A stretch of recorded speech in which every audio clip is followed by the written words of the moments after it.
Baik teman-teman, selamat datang kembali. Pada kesempatan kali ini saya akan membahas analisa saham mingguan untuk periode tanggal 27 Desember 2021 sampai dengan tanggal 31 Desember 2021. Jadi seperti biasanya saya akan bahas 6 saham ya dalam satu video untuk minggu ini. Jadi saya mulai langsung dengan INTP.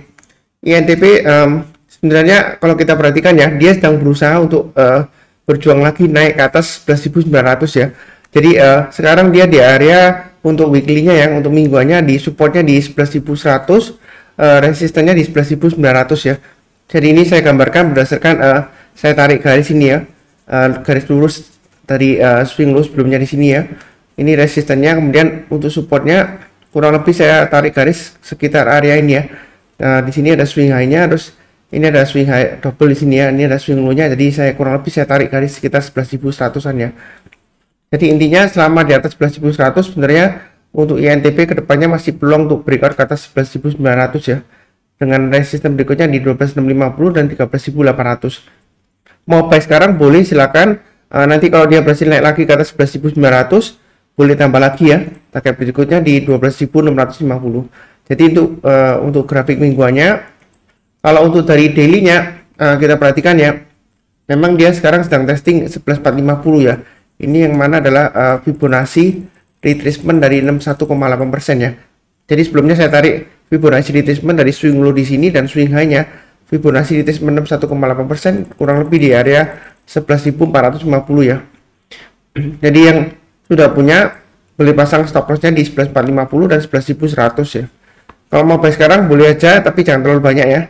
Nanti kalau dia berhasil naik ke atas 11.850 boleh tambah lagi atau average up naik ke atas 12.300, mudah-mudahan dia breakout sampai dengan paling tidak di sekitar area 12.950 sampai dengan 13.200 ya. Itu untuk ENTP ya. Jadi dia sedang berusaha naik lagi ya. Mudah-mudahan lancar sampai dengan tahun depan. Oke, berikutnya untuk BSDE. Jadi setelah dia mencapai puncaknya di 1225, kemudian dia koreksinya lumayan lama ya, kurang lebih sekitar 4 sampai 5 mingguan ya. Jadi yang terakhir minggu lalu dia mulai ada tanda-tanda untuk rebound ya. Jadi di sini saya sudah gambarkan support resistennya. Memang sekarang sedang testing area support 1010 ya. Jadi sebelumnya sempat ditembus lower low ya. Minggu lalu low-nya sempat 990. Jadi ditutup di atasnya 1010. Menurut saya sih kalau untuk seperti ini ya, sudah berhasil rebound, mau buy sekarang boleh ya, silakan ya. Asalkan pasang stop loss-nya di 990. Menurut saya sih masih ada kemungkinan untuk naik sampai 1100 dan 1225 ya. Jadi masih bagus. Kalau kita perhatikan di sini ya, selama dia bertahan di atas 1010 ya, paling tidak kita bisa pasang targetnya di sekitar 1200-an sampai 1225 ya. Jadi stop loss-nya di 990. Menurut saya sih masih peluang bagus ya untuk sampai dengan tahun depan untuk BSDE. Oke. Berikutnya untuk CTRA. Jadi CTRA support resistennya sudah gambarkan 1000 dan 1085. Memang minggu lalu dia sempat naik ke atas 1015 ya. Kemudian ditutup di bawahnya 1000. Nah, di sini kalau mau buy sebenarnya dia masih resiko untuk testing area support berikutnya di 885 karena dia ditutupnya di bawah 1000 ya. Jadi kalau mau buy tunggu kalau dia berhasil naik ke atas 1015 buy ya.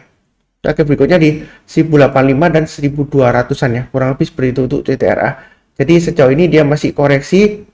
Tapi kalau dia berhasil breakout ke atas 1015, bagi yang belum punya, kalau mau buy silakan buy ya.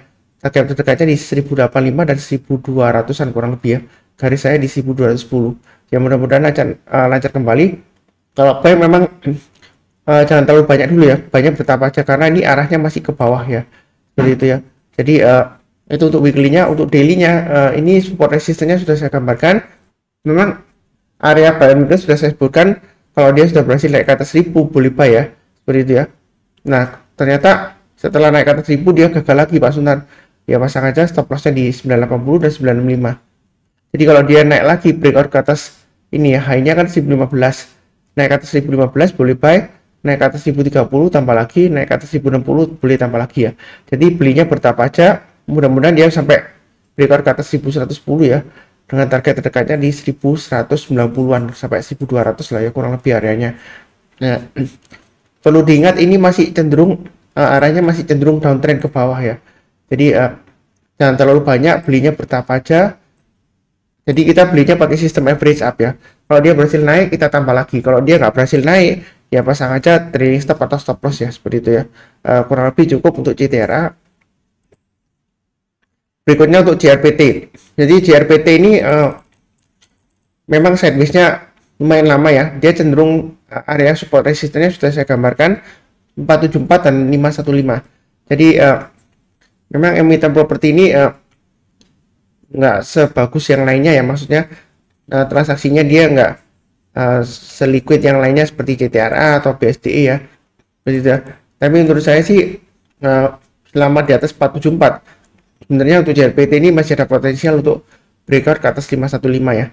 Kalau kita perhatikan dari patternnya ya, sebelumnya kan dia dari bawah kemudian naik, koreksi lagi, dia breakout. Nah begitu dia breakout, dia higher high dari sebelumnya resisten di sini ya.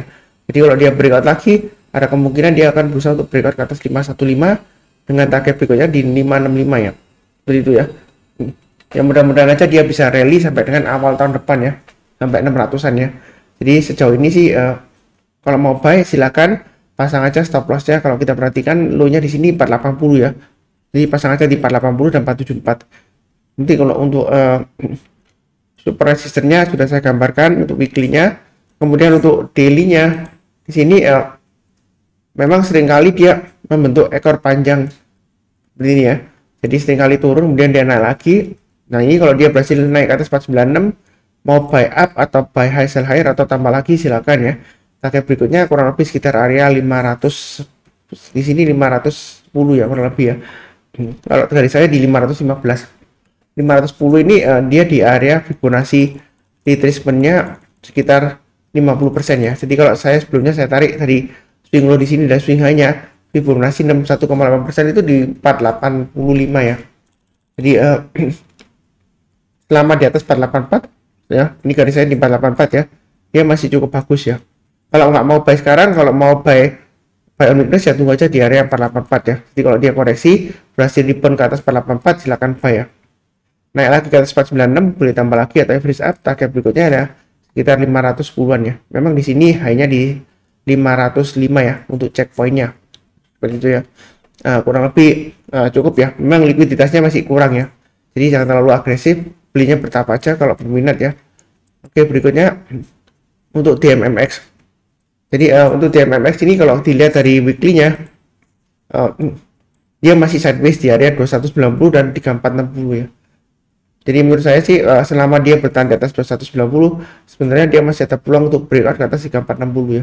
Memang sideways-nya dia lebar ya. Jadi kalau pasang stop loss ya memang agak jauh di 2190. Ini kalau dari support resistennya untuk mingguannya grafiknya ya. Kemudian untuk grafik daily-nya ini area buy weakness sudah saya gambarkan ya di 2600. Jadi kalau dia berhasil naik lagi ke atas 2600 boleh buy. Memang sebelumnya sudah naik kemudian turun lagi ya. Sebenarnya sih masih cukup bagus ya. Stop lossnya pasang aja di 2500 dan 2400 ya. Jadi selama di atas 2600 sebenarnya dia masih ada peluang untuk breakout lagi ke atas 3000 ya. Memang ini sideways ya, memang agak sedikit bersabar ya, kurang lebih seperti itu ya. Cukup ya untuk DMMX. Berikutnya untuk UNTR. Jadi UNTR ini setelah dia euforia naik ya di awal Oktober ya, naiknya tinggi, kemudian dia koreksi berbulan-bulan ya, 2 bulanan ya kurang lebih ya. Jadi sekarang dia testing area kurang lebih supportnya di sini ada support tengah-tengahnya ya, di area sekitar 21275. Jadi selama berada di atas 21250 lah di sini ya. Saya pakai low-nya minggu lalu aja ya, 21250. Sebenarnya dia masih ada harapan untuk naik ke atas 22925 dengan targetnya di 23850 dan 25175. Ini cenderungan ke bawah ya. Memang ini cenderungan sideways. Jadi yang mau buy on weakness, mau buy sekarang untuk chart weekly-nya sih boleh aja ya. Target berikutnya di 22925, stop loss-nya di 21250. Ya kurang lebih seperti itu. Nah itu untuk weekly-nya. Kalau untuk dari daily-nya ini sebenarnya area buy on weakness sudah saya sebutkan di 22350 ya di sini ya. Jadi kalau dia berhasil naik ke atas 22350 buy ya. Silakan buy. Naik lagi ke atas 22925, tambah lagi naik ke atas ini ya. Ini saya kasih sekitar 23600 ya. Jadi kalau dia sudah berhasil naik lagi ke atas 23600, silakan tambah lagi atau average up. Yang sudah punya pasang aja stop lossnya di 21800 dan 21400. di sini kalau kita perhatikan, saya sudah tarik garis Fibonacci retracement ya. Sebelumnya saya tarik dari jalur downtrendnya ya, karena dia sudah berhasil naik di sini. Saya pindahkan aja ke jalur uptrendnya di sini ya, jadi supaya nggak terlalu jauh ke belakang. Berdasarkan Fibonacci retracement ya, Fibonacci retracement 61,8% di area kurang lebih sekitar 22 ribuan ya. Jadi dia sedang berusaha untuk bangkit kembali ya, sudah berhasil naik lagi ke atas Fibonacci retracement 61,8% ya. Jadi kalau naik ke atas 22350 mau tambah lagi, atau bagi yang belum punya mau buy silakan ya. Buy-nya bertahap aja, naik ke atas 22925 tambah lagi.